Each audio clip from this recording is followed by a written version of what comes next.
ઈડીએ money laundering એક્ટની જોગવાઈ હેઠળ ધરપકડ કરી। આરોપીની ધરપકડ બાદ ઈડીએ વિશેષ અદાલતમાં તેને રજૂ કર્યો। ઈડીએ મહેશ લાંગાના 28 ફેબ્રુઆરી સુધીના રિમાન્ડ મંજૂર કર્યા છે। આરોપીની ધરપકડ બાદ ઈડીએ વિશેષ અદાલતમાં તેને રજૂ કર્યો હતો।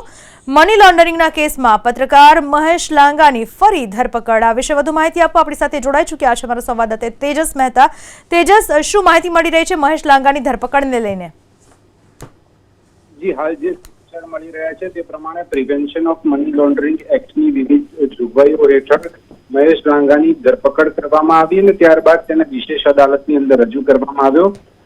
પીએમએલએ એક્ટ માટેની બનેલી વિશેષ અદાલતે આરોપીના રિમાન્ડ મંજૂર કર્યા છે। 28મી ફેબ્રુઆરી સુધીના રિમાન્ડ મંજૂર કરવામાં આવ્યા છે।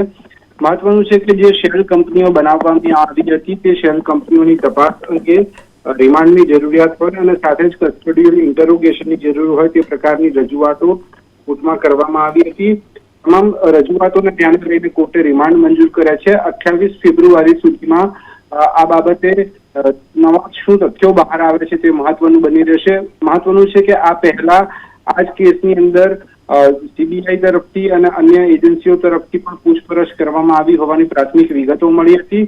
જે રીતે ધરપકડ કરવામાં આવી હતી ત્યારબાદ તપાસનો આખો રેલો ગાંધીનગરમાં પણ પહોંચ્યો હતો અને ત્યાં પણ જે ફાઇલો છે તે મળી આવી હતી। આ તમામ બાબતે જે નવા ખુલાસા થઈ રહ્યા છે તેમાં પત્રકાર મહેશ લાંગાની મુસીબતોમાં વધારો ફરી એક વખત થયો છે। ઈડીની પૂછપરછમાં શું નવા તથ્યો બહાર આવે છે તે મહત્વનું બની રહેશે। જી, આભાર આપનો તમામ માહિતી બદલ।